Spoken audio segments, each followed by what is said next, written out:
ये सब देखकर मैं खुद में गौरवान्वित महसूस करता हूँ कि मैं इस समाज का हिस्सा हूँ जो समाज सदियों से अपने अधिकारों की लड़ाई लड़ता है। और ये बात बाबा साहब डॉक्टर अम्बेडकर जी भी कहते थे कि मेरा इस समाज में जन्म हुआ, ये मेरे लिए बहुत बड़ी बात है। नहीं तो एक आम इंसान इतना बड़ा काम कैसे करता है। तो बड़ा काम करने के लिए बड़ा काम होना जरूरी है। महाबोधि महाविहार मुक्ति आंदोलन,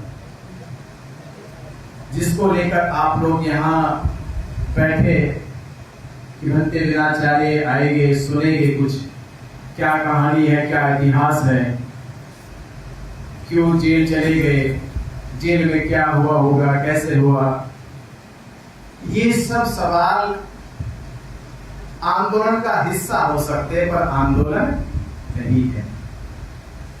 ये मैं खुद कह रहा हूं। जेल जाना इतनी बड़ी बात नहीं है जितनी बड़ी बात है आंदोलन में डटे रहना। बड़ी बात क्या है? आंदोलन में डटे रहना। और जिसकी निष्ठा, जिसने ये मान लिया कि मेरा अब उद्देश्य ही इसके लिए है कि जब तक महाबोधि महाविहार मुक्त ना हो जाए, हम किसी भी शर्त पे, किसी भी दबाव पे पीछे हटने वाले नहीं, जब तक महाबोधि महाविहार मुक्त ना हो जाए। महाबोधि महाविहार केवल विहार की लड़ाई नहीं है, ये बुद्ध विहार की लड़ाई है।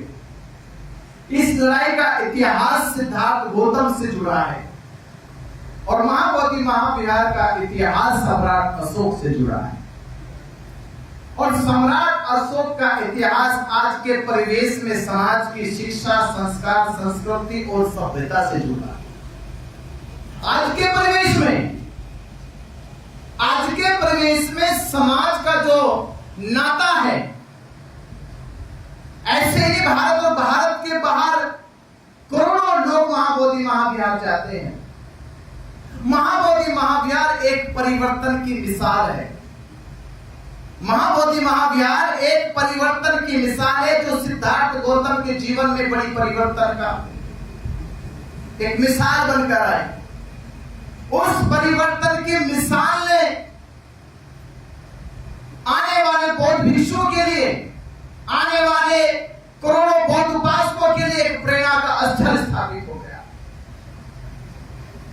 जहां सिद्धार्थ गौतम के जीवन में परिवर्तन हुआ, वो धर्म स्थल, वो ज्ञान की भूमि संसार के बौद्ध भिक्षु और बौद्ध उपासकों के लिए प्रेरणा का स्थल हो गया।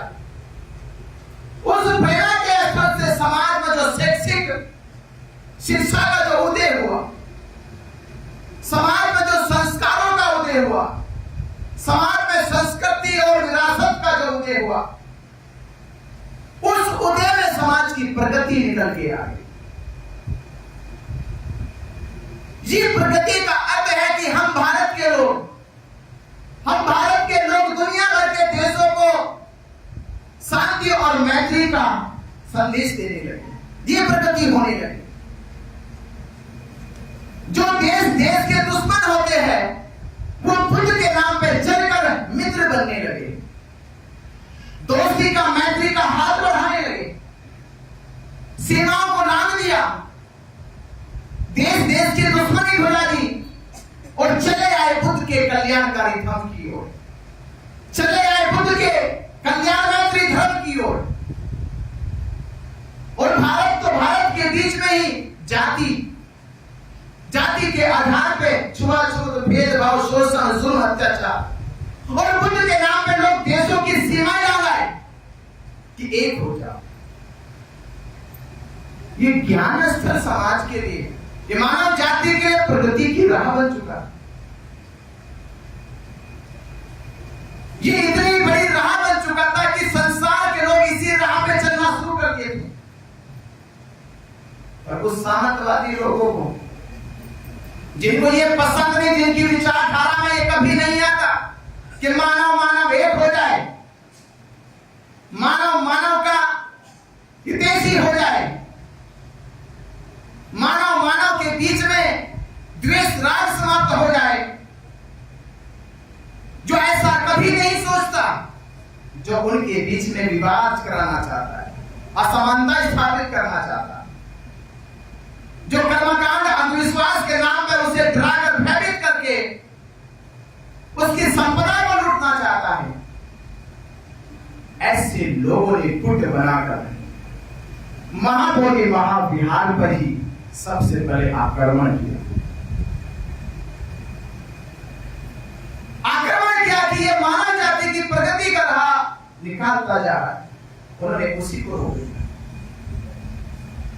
इसका सबूत यह भी है कि जब बाबा साहब डॉक्टर अंबेडकर जी ने 13 अक्टूबर 1935 में यह घोषणा करी कि मैं हिंदू धर्म में पैदा हुआ, ये मेरे बस की बात नहीं थी, पर मैं इसमें मरूंगा नहीं, ये मेरे बस की बात, ये घोषणा करी और वो चतुर चालाक लोगों के कान खड़े हो गए, उनके कान खड़े हो गए। बाबा साहब अम्बेडकर जी क्या घोषणा कर रहे?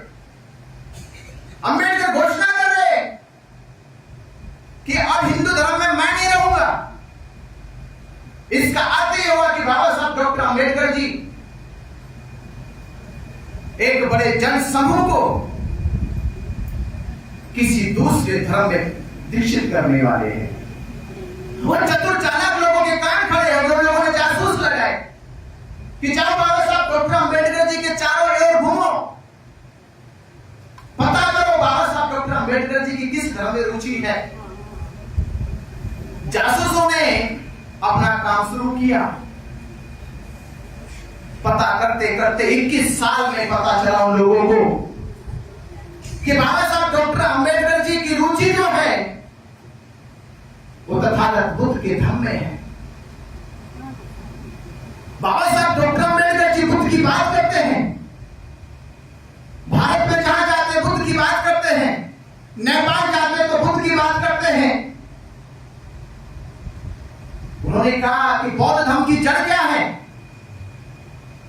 उन चतुर चालाक लोगों ने एक रिपोर्ट और बना के दी कि बौद्ध धर्म की जड़ है महाबोधि महाविहार बौद्ध गया। किसी विशाल वृक्ष को अगर उसकी शाखा काट दी जाए तो वो सूख नहीं सकता, उसकी टहनियां काट दी जाए तो सूख नहीं सकता, उसका तना भी काट दिया जाए तो नहीं सूख सकता। तो कोई किसी ने कहा कि इतना काम करने से अच्छा है कि इसकी जड़ें काट दो, ये पूरा पेड़ धराशायी हो जाएगा, सूख जाएगा, पत्ता पत्ता सूख जाएगा, टहनी टहनी सूख जाएगी, शाखा शाखा सूख जाएगी, पनप नहीं सकता। कि बाबा साहब डॉक्टर अंबेडकर दीक्षा तो ले लेंगे, पर भारत में बौद्ध धर्म पनपेगा कैसे, हरा भरा कैसे होगा, इसकी जड़ें कैसे फैलेगी?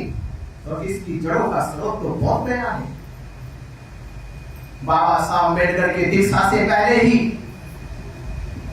योजना बनानी शुरू कर दी कि महाबोधि महाविहार को अपने कब्जे में ले लो, अपने नियंत्रण में ले लो, और फिर जैसा चाहे मनमर्जी उस पे कर्मकांड अंधविश्वास रूढ़िवादी परंपराओं का प्रचार प्रसार करते रहना, और जो प्रचार प्रसार किया जाता है समाज उसे एक दिन मान ही लेता है।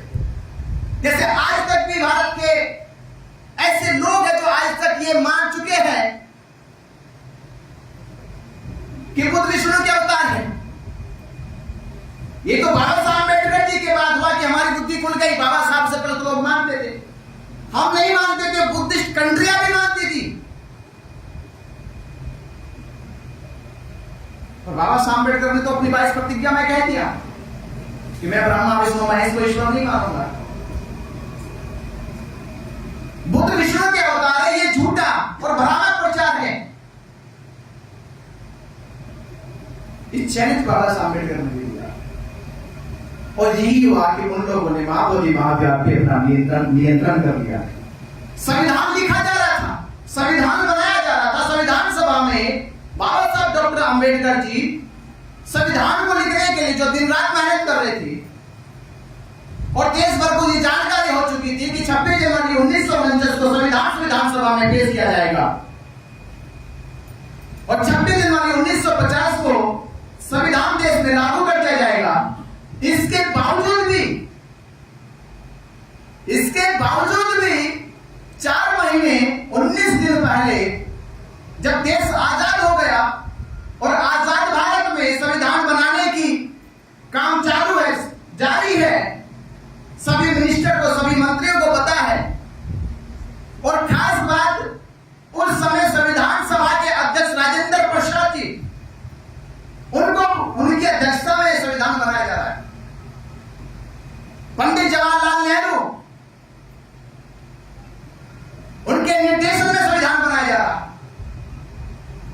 उनको मालूम है, इन दो लोगों के मालूम होने के बाद भी उन दो लोगों के प्रयास से बीटी एक्ट 6 जुलाई 1949 को बनाया गया।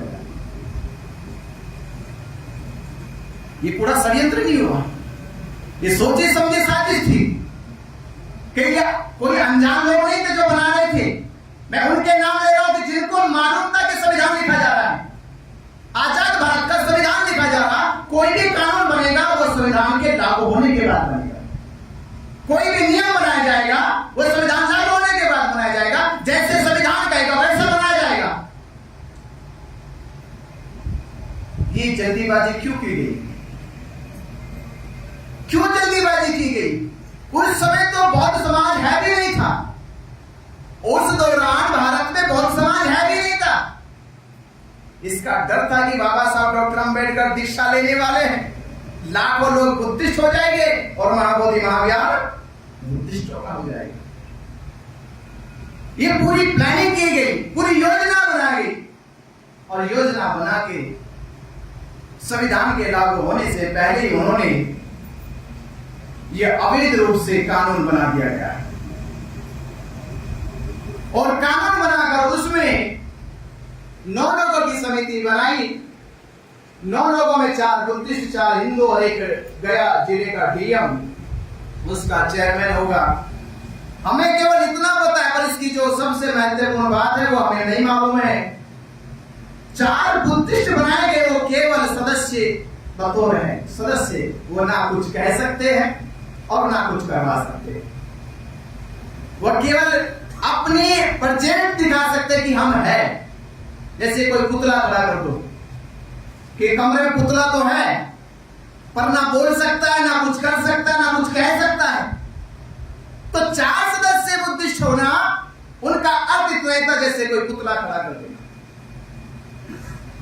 4 हिंदू में 3 हिंदू वो थे और 4 बुद्धिस्ट वो थे जिनका चुनाव होता था हर तीसरे साल। मालूम है? 4 बुद्धिस्टों का चुनाव होगा सरकार के कहने पे 3 साल में। सरकार चुन के लाएगी किसको सदस्य बनाना है। और 4 हिंदुओं में 3 हिंदुओं का चुनाव होना है कि कौन 3 हिंदू इसमें सदस्य रहेंगे। पर जो चौथे हिंदू है, जिसको महंत कहते हैं, जो महंत के नाम से दर्ज किया गया, उसका चुनाव नहीं होगा। उसको वैसे रखा गया जैसे कोई प्राइवेट लिमिटेड कंपनी दे दी जाती है। समझ रहे? महंत महाबोधि महाविहार में बीटीएमसी कमेटी में बीटी एक्ट के तहत वो वैसे जैसे कोई लिमिटेड कंपनी का मालिक, उसे हटाया नहीं जा सकता, उसका चुनाव बनाया नहीं जा सकता, उसके खिलाफ कोई महाभियोग लाया नहीं जा सकता। क्योंकि सबके सब सदस्य इकट्ठे हो जाए, कहीं हम इसको निकालना चाहते तो तब भी नहीं निकाल सकते। इसका अर्थ क्या हुआ कि केवल सदस्य तो औपचारिकता है, एक औपचारिकता है। बीटी एक्ट दरअसल में एक कानूनी गारंटी दी गई महंत को कि तुम इसके मालिक हो। कानूनी गारंटी दी गई। अगर कानूनी गारंटी ना दी जाती तो बाबा साहब अम्बेडकर दीक्षा लेने वाले तो लाखों बौद्ध महाबोधि महाविहार पे अपना नियंत्रण बनाने वाले थे।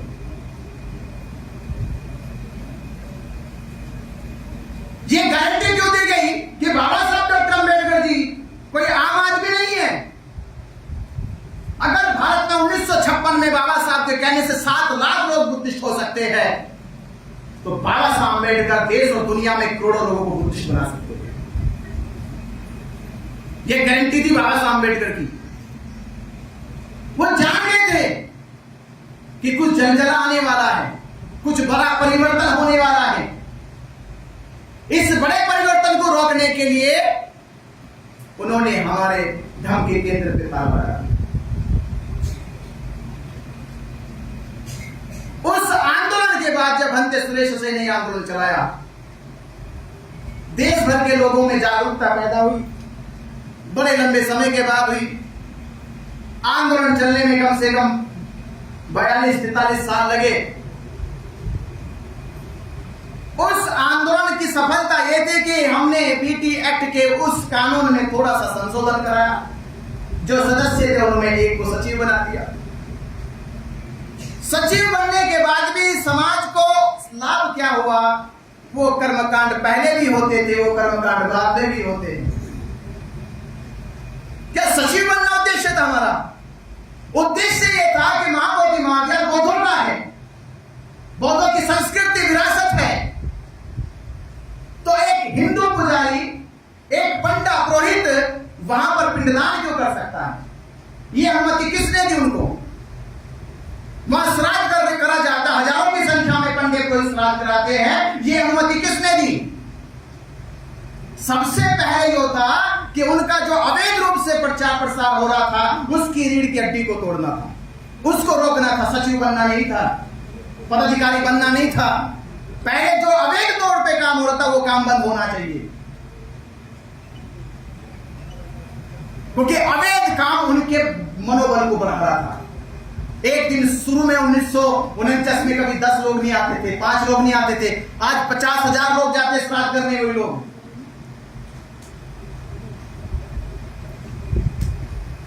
अगर ये पता होता कि इसका परिणाम उतना बड़ा होगा तो हमने इसकी शुरुआत ही क्यों करने दी? तो सचिव बनना इसका हल नहीं था। हल ये था कि ये पंडे पुरोहित यहां पर जो पिंडदान करते, श्राद्ध करते, पंडा पिराते हैं, ये बंद होना चाहिए था।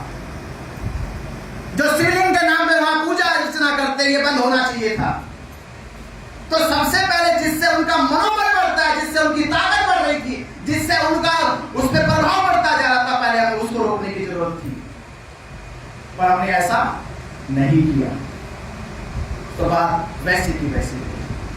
और मैं तो ये भी कहूंगा कि संशोधन के बाद समाज से क्यों नहीं बताया गया? मैं विश्वास से कह सकता हूं, मैं जब से भिक्षु बना, भिक्षु बनने से पहले जब तक मैं धर्म का प्रचार में काम करता रहा, मुझे तब तक भी नहीं पता था कि महाबोधि महाविद्यालय में क्या होता है। हमें समाज को क्यों नहीं बताई बात कि होता क्या है? हमने ये तो बताया बस ब्राह्मण का कब्जा। कब्जा होना अलग बात है, हो क्या रहा है ये दूसरी बात है। किसी को कैद करना और कैद के साथ उस पर जुल्म करना, दोनों बातें अलग अलग होती है। कैद करना अलग बात है, पर कैद करके उस पर अत्याचार जुल्म करना ये अलग बात है। तो कब्जा ये अलग बात है, पर वहां पर अतिक्रमण हो रहा है, वहां पे अवैध रूप से हिंदू परंपरा के तहत कर्मकांड किए जा रहे, ये अलग बात है। अगर ये बात बताई जाती, आज देश का बुद्धिस्ट बहुजन समाज जागरूक हो जाए और समझ जाता।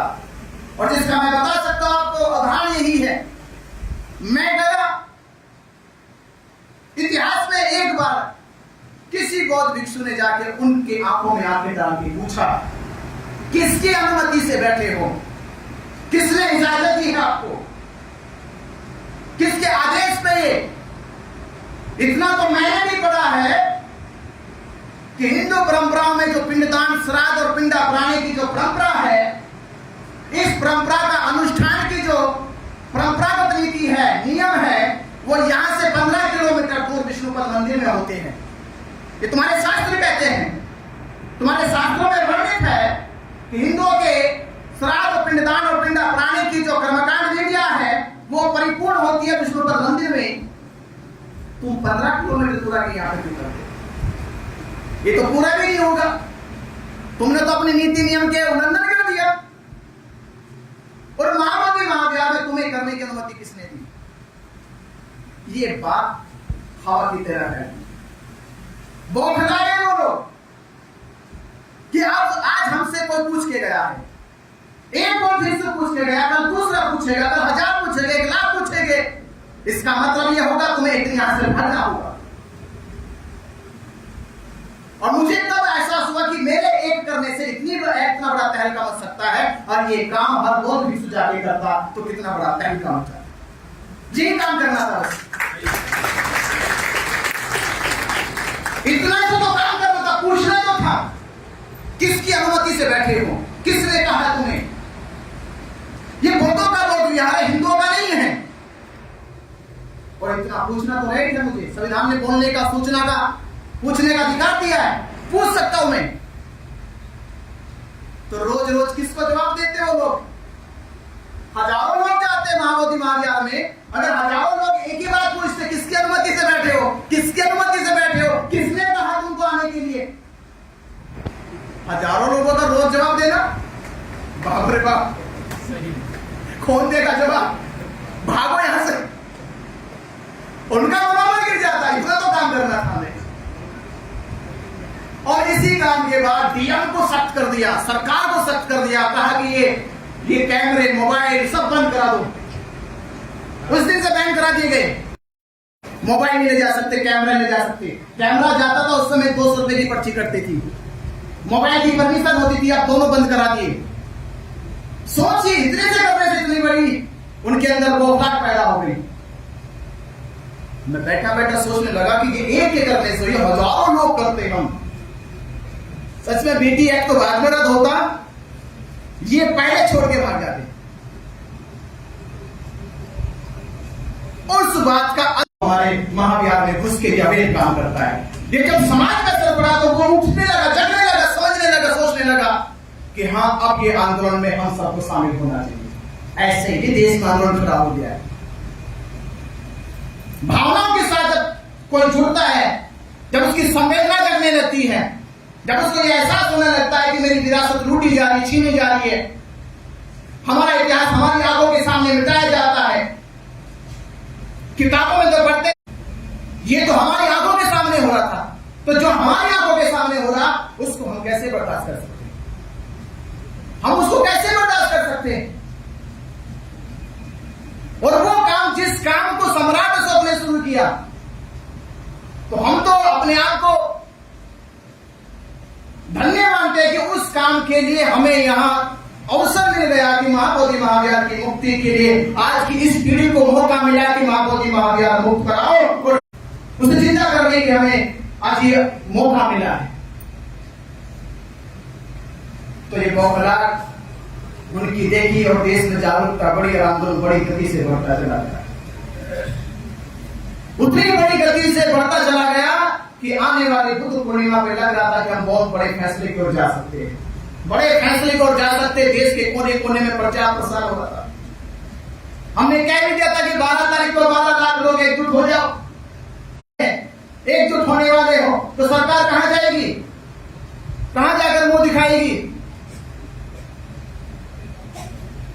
पर हमारी 12 तारीख से पहले ही अड़चनें पैदा हो गई। भारत पाकिस्तान का युद्ध के हवाला देते हुए हमारे लोगों से आंदोलन स्थगित कराने की घोषणा करा दी गई।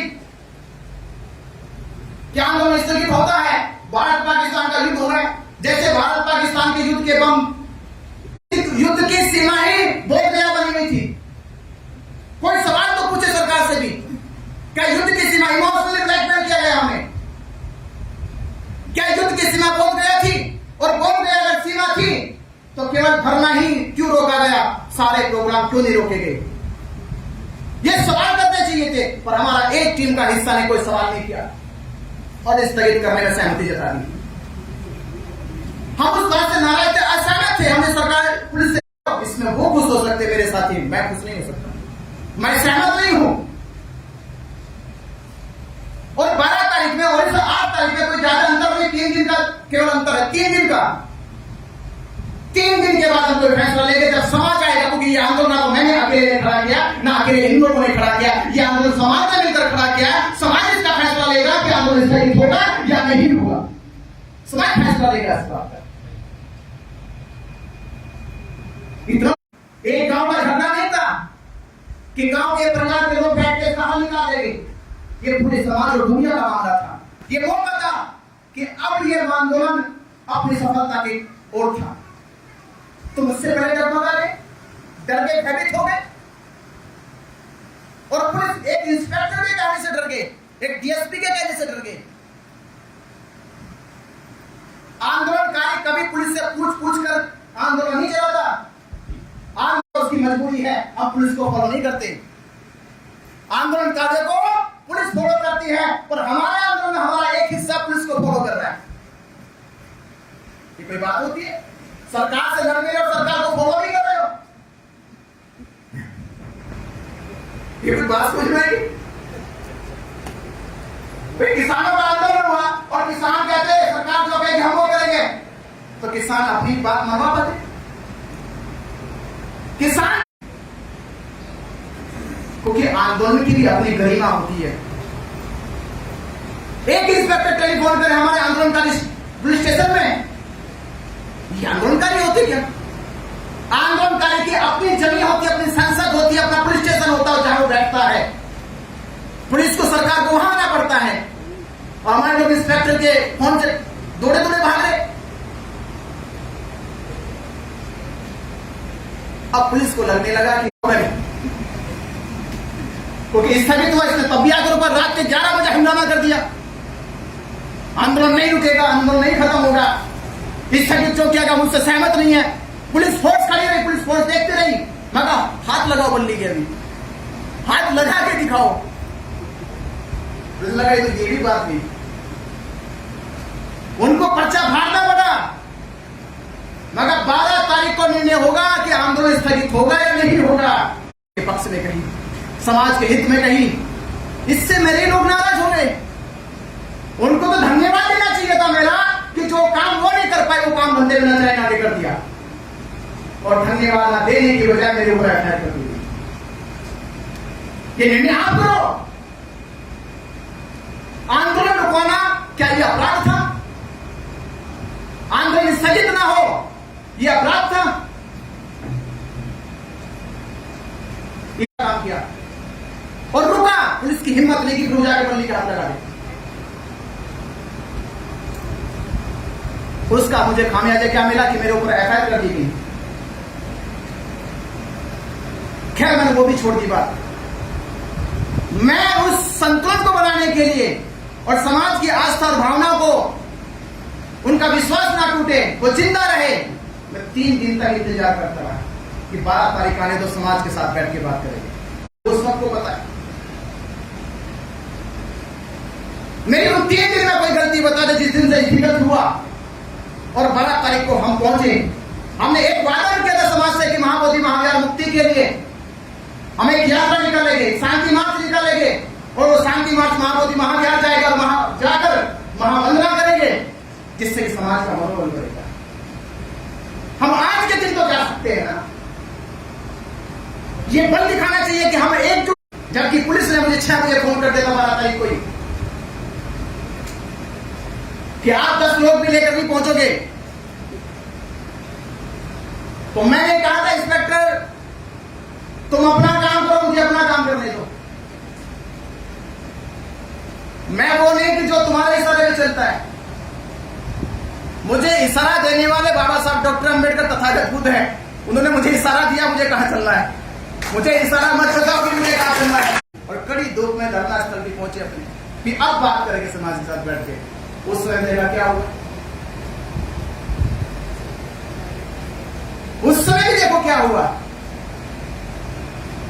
1 घंटा धूप में बैठे रहे और हमारा एक पक्ष की जो जिनके कुछ भी उन्होंने जो भी किया वो बात समाज के सामने न आ जाए, तो परित्राण पाठ का बहाना लेकर बात को गुमराह किया, माइक तक नहीं छोड़ा, उपासक कर दिया।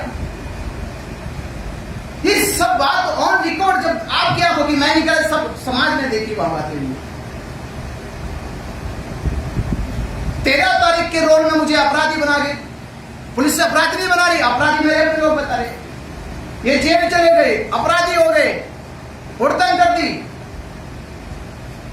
आप सोचो आपके यहां कोई आए, आप बुलाए किसी को बुलाए और उसके साथ कोई रास्ते में क्या जमीन कहेगा आपका, मुझे बताओ आपका जमीन क्या कहेगा?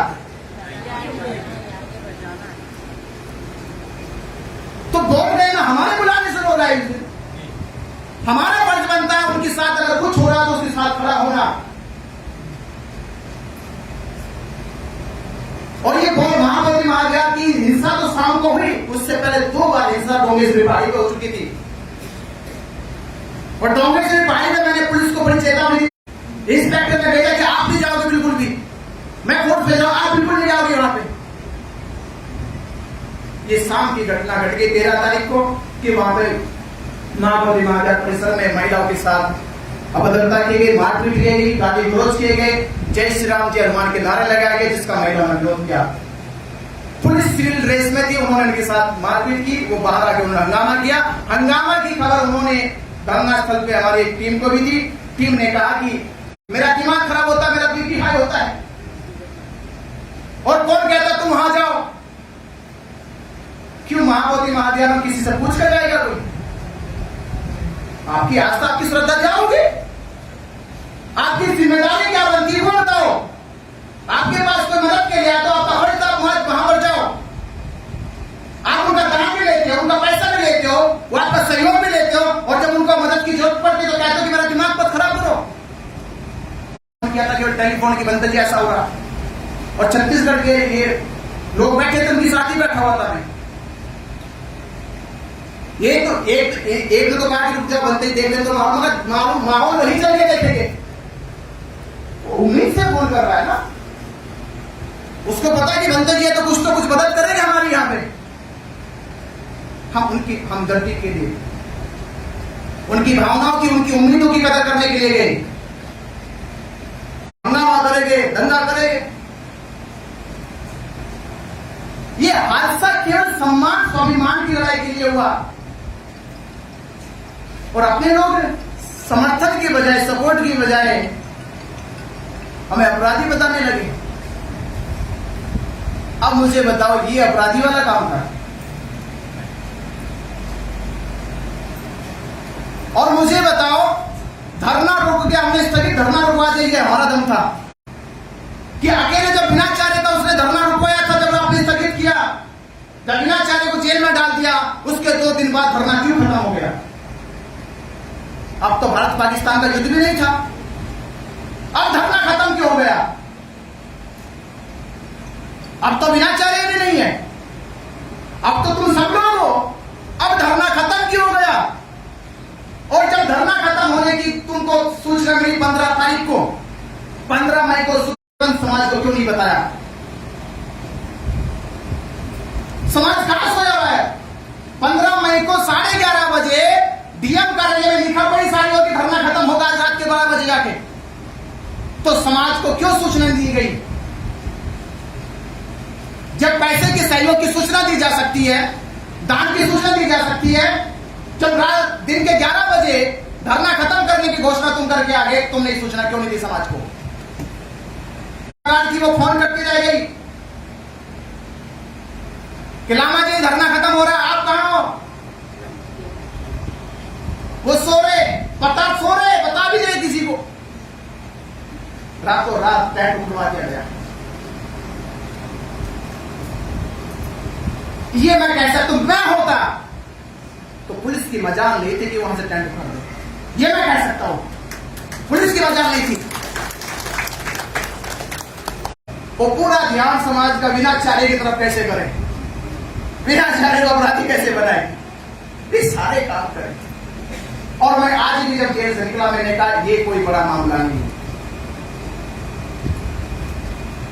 मेरे ऊपर मुकदमा उन्होंने क्या, ये कोई मामला मेरे लिए नहीं है।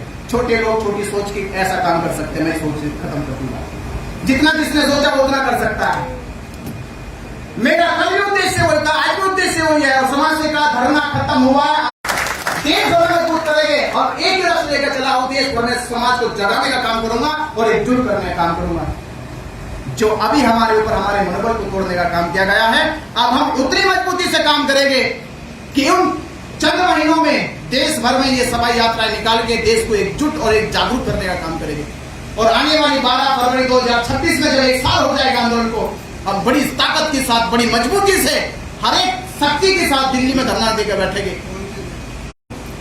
उसकी तैयारी करनी है। ये सम्राट अशोक की विरासत है।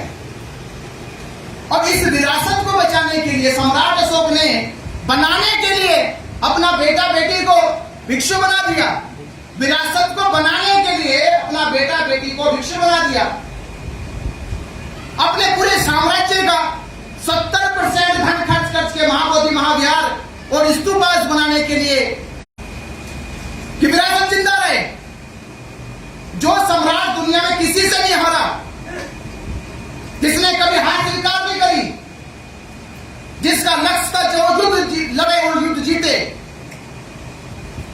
और कलिंग युद्ध उसके एक चैलेंज था, क्योंकि कलिंग युद्ध को जीतने का सपना चंद्रगुप्त मौर्य ने देखा, चंद्रगुप्त मौर्य के बाद बिंबिसार ने देखा, और बिंबिसार के बाद सपना देखा था सम्राट अशोक ने। कलिंग युद्ध क्यों जीतना था? तो कलिंग युद्ध एक दूसरे के प्रति समर्पण की भावना थी। सम्राट अशोक ने तलवार ऐसे नहीं छोड़ दी। किताबों में राजा ने नरसंहार देखा, उसका हृदय परिवर्तित हो गया। युद्ध लड़ने वाला नरसंहार ही तो देखता है, नहीं तो ये युद्ध भूमि में फूल लगे जाते हैं, खून ही तो बिखरता है। सम्राट अशोक का कोई पहला युद्ध था ये, सैकड़ों युद्ध लड़े, सैकड़ों हत्याएं हुई, सैकड़ों लोगों के गले कटे, तब तो उसका हृदय जब सेना मारी गई तब भी कलिंग ने हार नहीं मानी थी। कलिंग के जो बुद्धिस्ट समाज के लोग थे और खबर मिली बौद्ध भिक्षुओं को कि हमारी सेना हार गई है, तो कलिंग निवासियों ने कहा हार हम भी स्वीकार नहीं करेंगे, हम स्वाभिमान से जिए, स्वाभिमान से मरेंगे, गुलामी में ना तो रहे ना रहेंगे। कलिंग लोगों के निवासियों ने कहा कि हम युद्ध भूमि चलेंगे। तो सम्राट अशोक तो सोच रहा था कि मैं जीत गया युद्ध, जब वहां पहुंचे देखा युद्ध का तो दृश्य और है। युद्ध भूमि में पूरा कलिंग साम्राज्य के लोग आ गए, महिला, बच्चे, बुजुर्ग, नौजवान, बौद्ध भिक्षु आ गए। किस किस को मारोगे? और सबको मारोगे तो राज किस पे करोगे? ये पहली घटना थी जो सम्राट अशोक ने देखी, नहीं तो सेना हार जाती, राज्य हार मान लेता है। ऐसी एकता, ऐसा कौन हो ये लोग? किसकी बात का पालन करते हैं? छोटे छोटे भिक्षु भी युद्ध भूमि में खड़े थे, जिनके चेहरे में ना सिकन थी, ना डर था, ना भय था। ये बात हैरान कर गई सम्राट अशोक को। ये मामूली लोग नहीं है, इनको हराना असंभव है, क्योंकि इनकी सात ताकत जो है वो शस्त्र की नहीं है, तो तलवार छोड़ दी। इसलिए सम्राट को कहते हैं कि दुनिया में मैंने बहुत कुछ जीत लिया, मेरे पास बहुत बड़ा बल था, पर बुद्ध के थम के सामने मैं निर्भर हो गया, कोई बल नहीं बचा। तो उस विरासत को, जिस विरासत को कलिंग युद्ध के लोगों ने बचाया, सम्राट अशोक को भी दीक्षित किया, और सम्राट उस विरासत को बचाने का अब हमें मौका मिला है। तो ये मौका हम गंवाएंगे, किसी कीमत पर नहीं गंवा सकते। चाहे जो दौर है, जो समस्या है, उससे गुजरेंगे, महाबोधि महाविहार मुक्त कराएंगे, बीटी एक्ट रद्द कराएंगे। जिस संकल्प के साथ हमें आगे बढ़ना होगा, और यही बात मैं कहूंगा, हमें जागरूक करना है और एकजुट करना है। इसकी तैयारी हमने देश भर में शुरू कर दी है। हमारी ना किसी से बैर है, ना किसी से दुश्मनी है, पर इतना कहना है, तो मेरा वादा आपसे है कि ये विश्वास है कि हम इस आंदोलन के प्रति समाज की जो उम्मीद है कि 2 बार हम विफल हो गए, असफल हो गए, ये तीसरी बार हम असफलता देखना नहीं चाहते। तो ये विश्वास है, तीसरी बार असफलता नहीं देखेंगे, तीसरी बार हमारी जीत पक्की है, चाहे हमें अब कितना भी जुल्म सहन करना पड़े, वो करेंगे, पर जीत पक्की है। तो सुप्रीम कोर्ट में भी है, बिहार गवर्नमेंट के सामने आंखों में आके डाल के बात करने की तैयारी भी हम लोग कर रहे हैं। तो मेरा आपसे प्रति गुजारिश है, निवेदन है कि ये आंदोलन बहुमत का आंदोलन है। सुप्रीम कोर्ट ने हिंदुओं के पक्ष में फैसला देते समय ये कहा था कि ये मामला राम मंदिर का नहीं है, ना ये मामला रामलला का है, ये जो मामला है ये करोड़ों हिंदुओं की आस्था का मामला है। ये बात सुप्रीम कोर्ट को क्यों कहना पड़ी? आंदोलन करते देखा, सड़कों पे रथ यात्रा निकालते देखा, गांव गांव, गली गली, मोहल्ले मोहल्ले जागरूक करते देखा, जब ये मैसेज चला गया कि ये मामला केवल मंदिर मस्जिद का नहीं है, मंदिर मस्जिद का मामला होता तो सुप्रीम कोर्ट न्याय कर देता, ये मामला करोड़ों हिंदू की आस्था का है, क्योंकि हिंदुओं ने एकजुटता दिखाई अपनी। वही काम हमें करना है कि हमें भारत में बौद्धों को एकजुटता करके दिखाना है कि जहां भारत के बौद्धों कहा जाता है कि अल्पसंख्यक है, क्योंकि भारत का इतिहास भी बुद्धिस्ट है और भारत का वर्तमान भी बुद्धिस्ट है और भारत का भविष्य भी बुद्धिस्ट होगा। ऐसे हमें करना होगा ना, तो तब बात हमारी सुप्रीम कोर्ट भी सुनेंगे और सरकार भी सुनेगी। तो आपने मेरी बात को बड़े ध्यानपूर्वक से सुना, शांति से सुना, उसके लिए बहुत बहुत धन्यवाद, बहुत बहुत आभार करता हूँ कि आप लोग इतनी देर भी इंतजार से आप बैठे भी रहे और इस आंदोलन के प्रति आपकी चिंतनशील सोच को देख आप मिलकर इस आंदोलन को चला रहे। इसके लिए बहुत बहुत धन्यवाद।